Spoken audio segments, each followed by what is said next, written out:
क्या हो अगर स्कूल के रईसजादे बुलीज किसी मासूम की जान ले लें और कानून उनके बाप के पैसे के आगे घुटने टेक दे। लेकिन तभी एंट्री होती है एक ऐसे साइलेंट किलर टीचर की जो इन बुलीज का घमंड मिट्टी में मिलाने आया है। आज की कहानी आपको अंदर तक हिला देगी, इसलिए एंड तक बने रहना। कहानी की शुरुआत होती है किम ग्योंग मिन नाम के एक सीधे साधे लड़के से।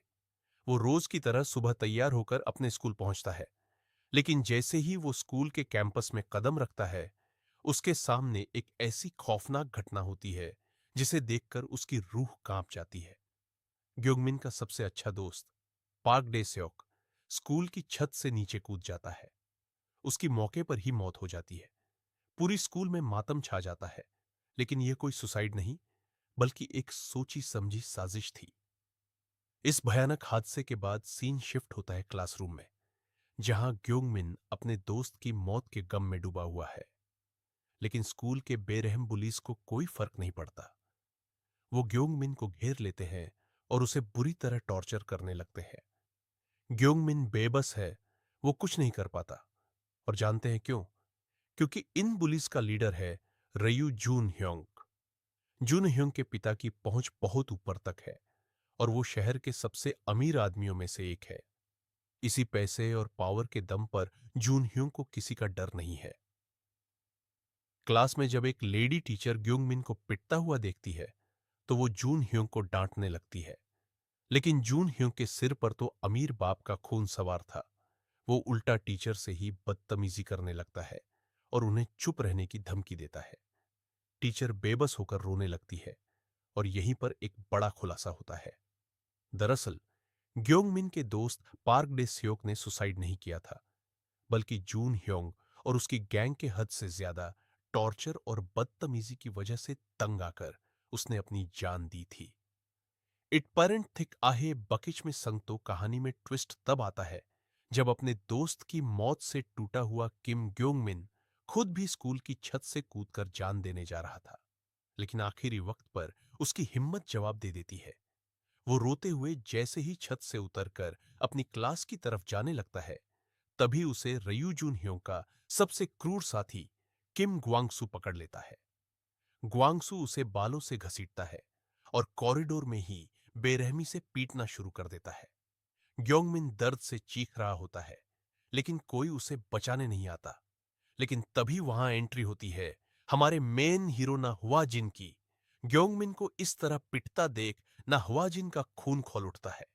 वो बिना एक पल गवाए आगे बढ़ता है और ग्वांगसू की कॉलर पकड़कर उसे ऐसा जोरदार तमाचा और पंच मारता है कि ग्वांगसू जमीन पर ढेर हो जाता है। एक टीचर को स्कूल के सबसे बड़े बुली को पीटते देख पूरे स्कूल में खलबली मच जाती है।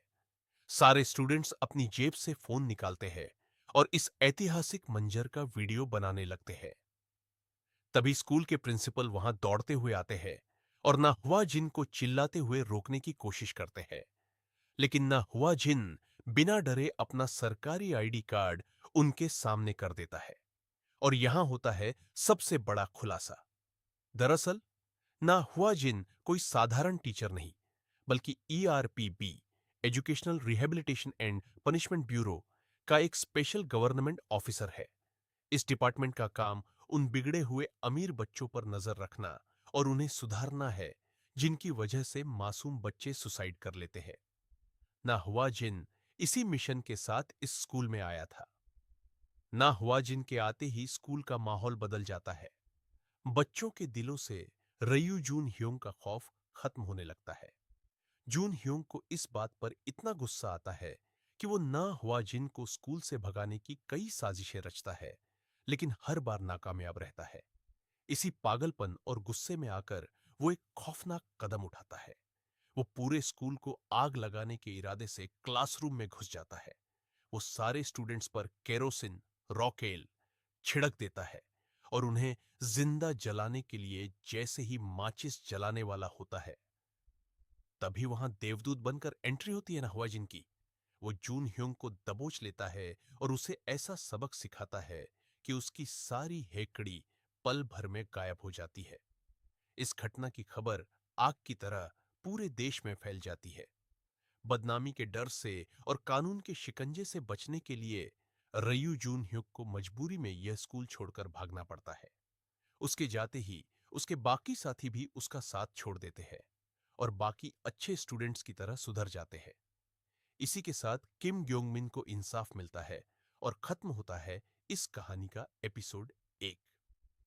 तो दोस्तों, कैसी लगी आपको ईआरपीबी ऑफिसर ना हुआ जिन की ये कहानी? क्या आप देखना चाहते हैं कि अगले एपिसोड में कौन सा नया केस उसके सामने आता है? अगर हां, तो एपिसोड 2 कमेंट बॉक्स में जरूर लिखें। वीडियो को लाइक और चैनल को सब्सक्राइब करना मत भूलना।